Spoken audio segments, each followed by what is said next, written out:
Welcome to How to Play Kings in the Corner, Dealer's Prediction Edition, corrected. Now, this Kings in the Corner is different than normal Kings in the Corner. The dealer is allowed to decide what type of game he wants to play. If he wants the cards to go up or down, if he wants them to be on color or off color, on suit or off suit, it's the dealer's decision. So here's your standard Kings in the Corner, off color as normal. Red cards on black cards on red cards. Doesn't matter. Then we also have offsuit, which is going to be spades on hearts, hearts on spades, diamonds on clubs, clubs on diamonds. Then you also have the choice of saying on suit, where you're going to have every card be of the same suit. Then you're going to also have on color, which is going to be reds on reds, blacks on blacks. Doesn't matter if it's spades or clubs or what order. All it matters is that a black card is on a black card. And the dealer's allowed to determine that for this game. So let's start the game off right this time. Let's actually deal out 7 cards to each player. And then the dealer's going to look at his cards and determine, well, he's going to actually form the cross. That's what we didn't do yesterday. He's going to look at his cards and determine, does he want to go uptown or downtown? And does he want to go on suit, off suit, on color, off color? So he takes the cards, he says uptown, on suit. So he plays his ace, he plays his 2 of diamonds, his 3 of diamonds. And does he have any more legal plays? Yes, he does. And so when playing uptown, the values of the cards must go up. Normally in Kings of the Corner, you're counting down. In this version, you're counting up. So a 10 heart could then have a jack heart put on, then a queen heart, then a king. So once your turn's over, you're going to draw a card, and then it's the next player's turn. They're going to look over, make sure they have a move that they can make. You must take a legal move if you have one. Sometimes it's possible that you'll miss it in this video. I managed to do it. So don't be too embarrassed if it happens to you. It will happen. So if you don't have a legal move to make, you go ahead and draw a card and your turn ends. Now if you do draw a card and it is a card that you can play, you cannot play it immediately. You have to wait till your next turn comes up.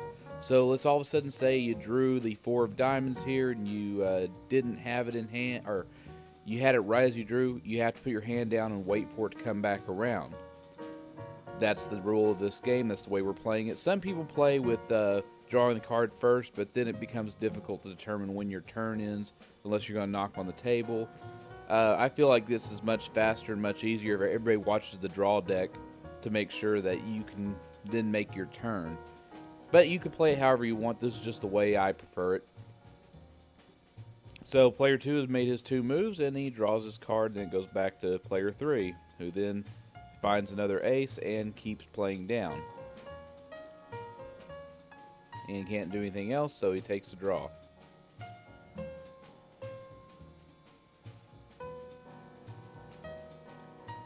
So the spades is still on the loose. There no ace of spades has been found yet, so nobody can play a spade.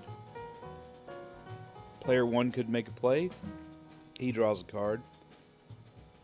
So what's kind of fun about Kings in the Corner, it's mostly a time burner collective solitaire game that everybody's playing together. It was made on a freighter ship, which you'll have all kinds of time on those things, and it's no surprise they'd make a game like this that mostly consumed time. But it can be fun. Now, you can play a game to a specific number of wins, or you can play to a specific number of points, and how you count points is up to you. There's several versions of this game out there floating around of people who said, you know, we should count points for pips.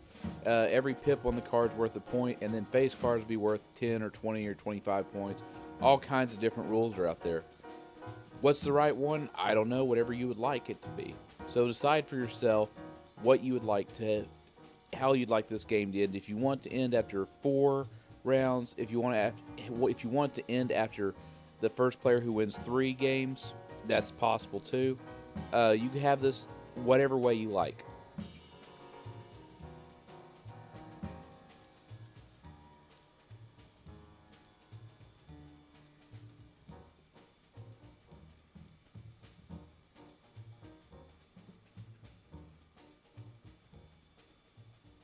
So once the card deck's drawn, the way to end your turn is obviously knock on the table. That seems to be the best idea.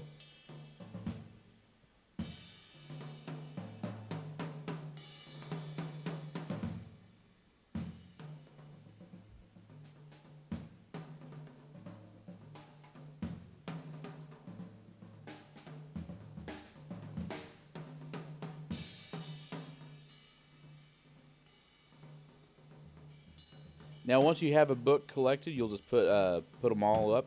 That way, everybody knows the diamonds are over with. It doesn't matter too much. It just looks better.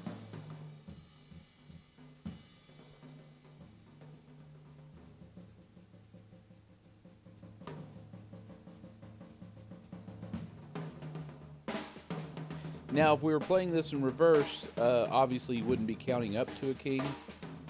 You'd be counting down. And normally in Kings in the Corner, you want to put an end card down on the cross if it becomes open. In this game, we didn't really have much movement because we had 2 end cards. So, if you're playing Kings in the Corner, and sure enough, player 1 who bid and was the dealer wins. Now, the deal can either go to the winner or it can go to a clockwise direction. It's your choice. And as always, if you want to meet people, strangers you've never met before, play card games in public, there's our Reddit page.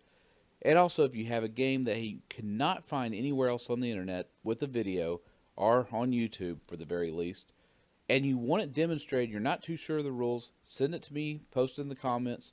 I will make an attempt at understanding it, I will make an attempt at playing it, and we will probably have a video. So see you next video, and thanks for watching.